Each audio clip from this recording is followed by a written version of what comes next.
This is going to be a guide to the fundamental mechanics of Crash Team Racing Nitro Fueled. And why should you listen to anything that I have to say? Well, I have pretty good times, not world records, but on a lot of tracks. So Mystery Caves 964, we have top 800 on Sewer Speedway, Root Tubes 1100, and some of those are like glitch laps as well, because like the world record is 1 minute and 14 seconds, and it's kind of similar on most of the other places too.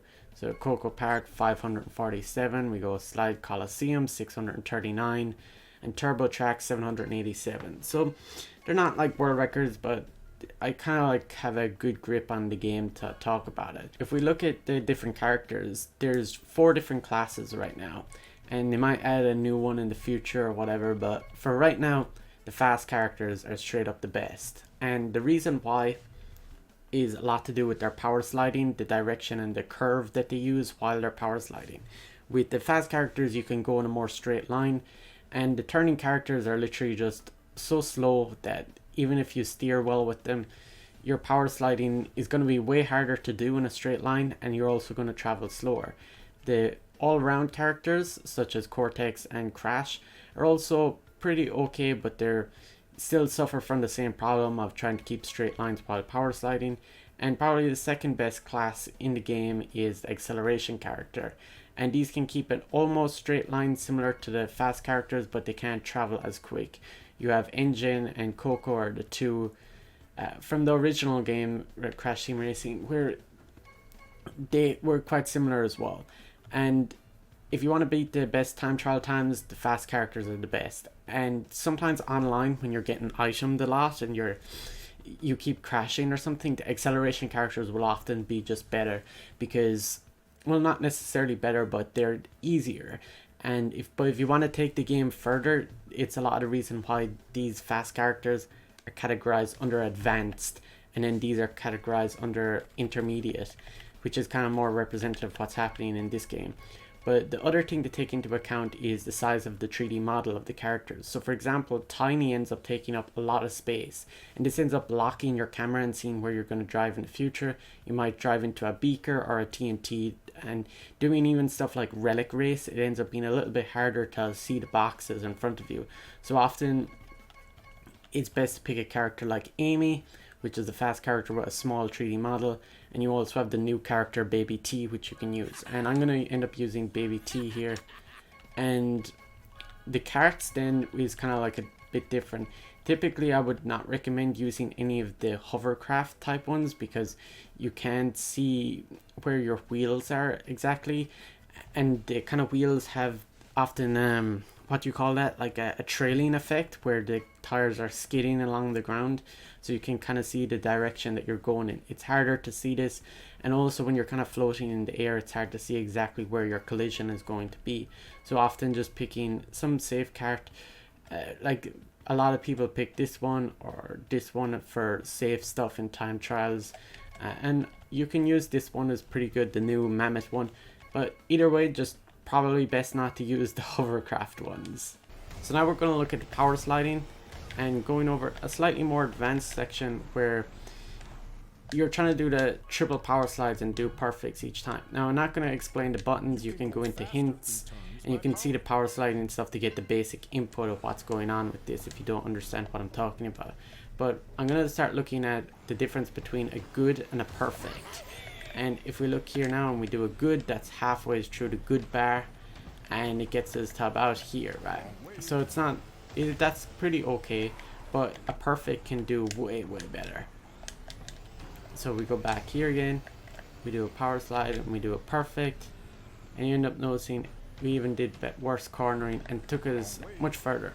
So even doing a short perfect like those two are not really good enough. You can get to all the way to the end of the perfect and it ends up being even better than that. So we can go at fail there, but if you go all the way to the end, you'll end up getting much better like reserves off of this.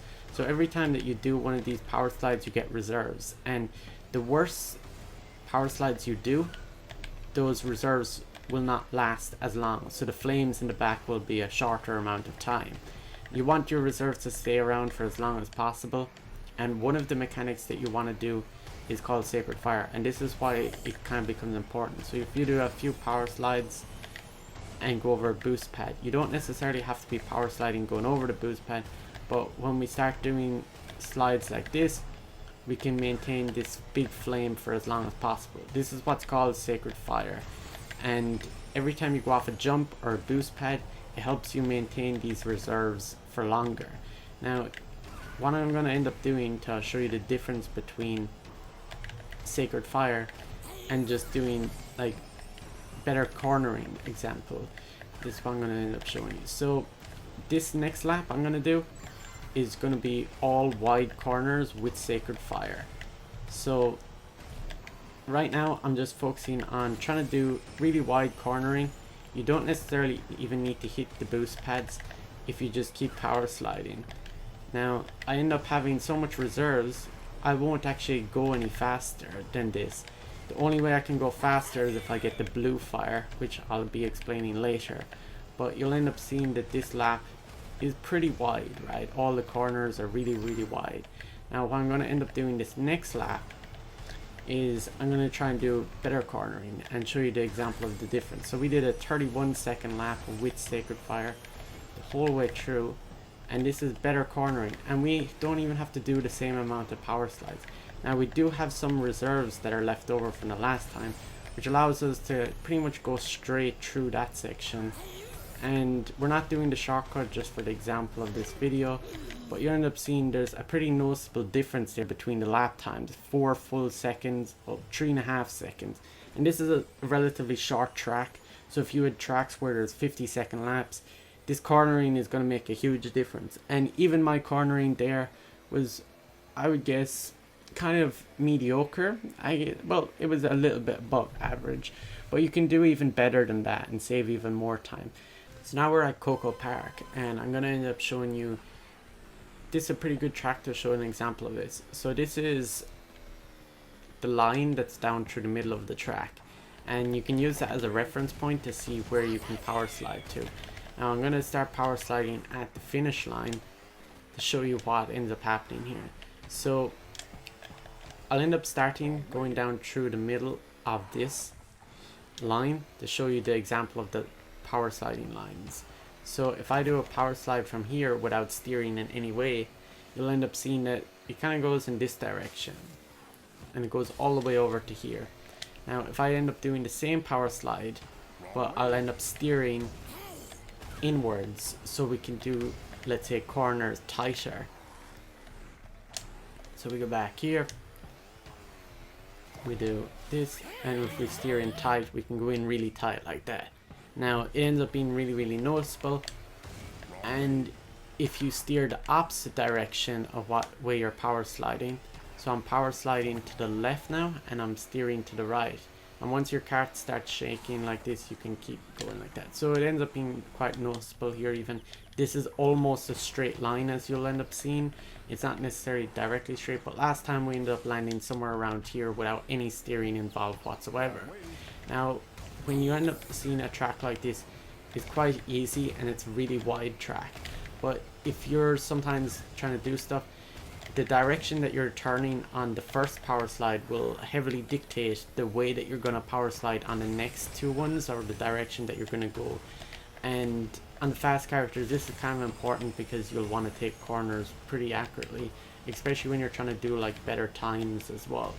So now we're looking at a turning character and see how it affects with the power sliding. You'll end up seeing that it's going to end up being very noticeably different.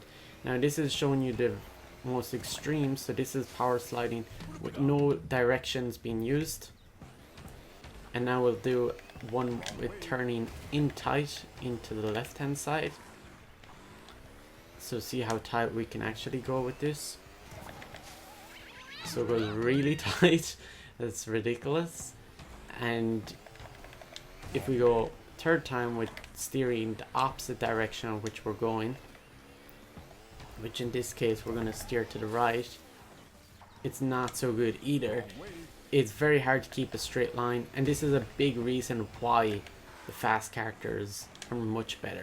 So now I'm going to show you the acceleration character, And this time I'm going to do no steering, and you end up seeing that it also sends me into roughly the grass here as well. But we can go steering the opposite inwards as well, and it probably won't turn us inwards as much. So you end up seeing the steering doesn't affect as well. It's roughly around the same, but it gives you a lot more control in comparison to what to correct your power sliding direction and the inward scale for the acceleration car. And this is steering outwards, so the turning is really good on this character in comparison, and it's almost as good, maybe even close to just as good as the fast character. You have a huge advantage with power sliding. It's a lot easier to do the power sliding and turning with this character, but the big disadvantage is just the fact that your top speed is slower. Now the other thing that I haven't mentioned either was when you're going through the grass. So if I drive through the grass like this, your reserves will decay at double the speed, or roughly double. And if you hop through the grass, not only will you go faster, but your reserves will decay slower than if you were to drive through it directly. So you don't want to be through the grass too often, but if you go like this and hop through, you'll go through way faster. It's ridiculously different. So anytime that you're trying to cut across the grass, always do this. Now another trick you can do here as well to go faster is just before you go over onto the grass, you want to do a power slide. So if you can execute your power slide somewhere around here while you're on the normal surface of the track, and then once you hit the grass, then just before you hit the grass you hop, and then just start hopping in. So you do the boost just before and then go into the grass and hop. That's a really nice way of doing grass cuts, and is pretty essential to certain tracks. Now in this track in particular, you want to hop up along here and hop down. So effectively, the shortcuts are kind of important as well, but they all are individually different as well. So the last mechanic we're going to look at is U-turning, and there's kind of two different variations of it. In certain tracks like Cortex Castle, where everything is 90 degrees, you'll want to take corners better. So what you end up doing is holding down square and the direction that you want to go. So with the analog sticks, you're gonna just have to push down. I use the D-pad, but this is normal turning here. Then with a U-turn, you'll end up being able to take things tighter. And while you're pressing down, you won't lose reserves while doing the down press. So one place that's really good to practice this, you can do these U-turns in the air as well, but this is a really good spot in particular to practice it. So you don't even need the boost pad. You can just do triple boost along here and jump and do it a 180 there. Now that was a little bit sloppy, but it worked out pretty well. Now this spot is really good for practicing this air brake U-turn, and it'll really show you how you can effectively go faster, and you can also keep maintaining your reserves.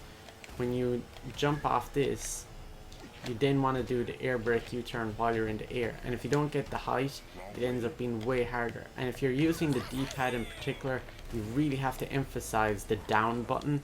Now I don't know the controls on Nintendo Switch or whatever other consoles the game is on, but you really have to emphasize the down button, probably as well with your analog stick as well.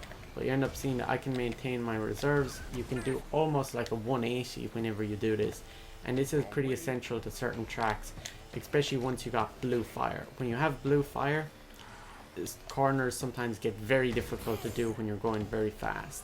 So in order to do corners very well here, you're going to have to do like those air brake U-turns, and it's pretty essential on this track to do them. And the cornering that I'm even doing now can be a lot better if you do these air turns. But what I'm going to show you now is the very last thing, which is the blue fire, and this is the fastest you can go in the game.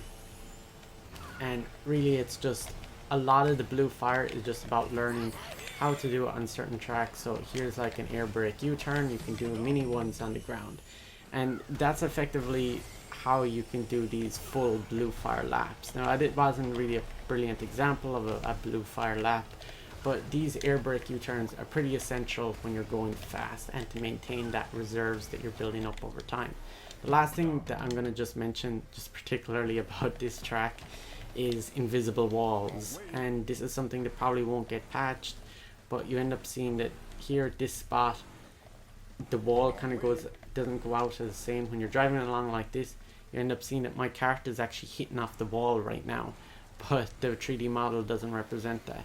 Some of these things you just have to learn them off and just get over it, but it's kind of crappy how it's this way. But hopefully this video helps you get better at CTR online and stuff.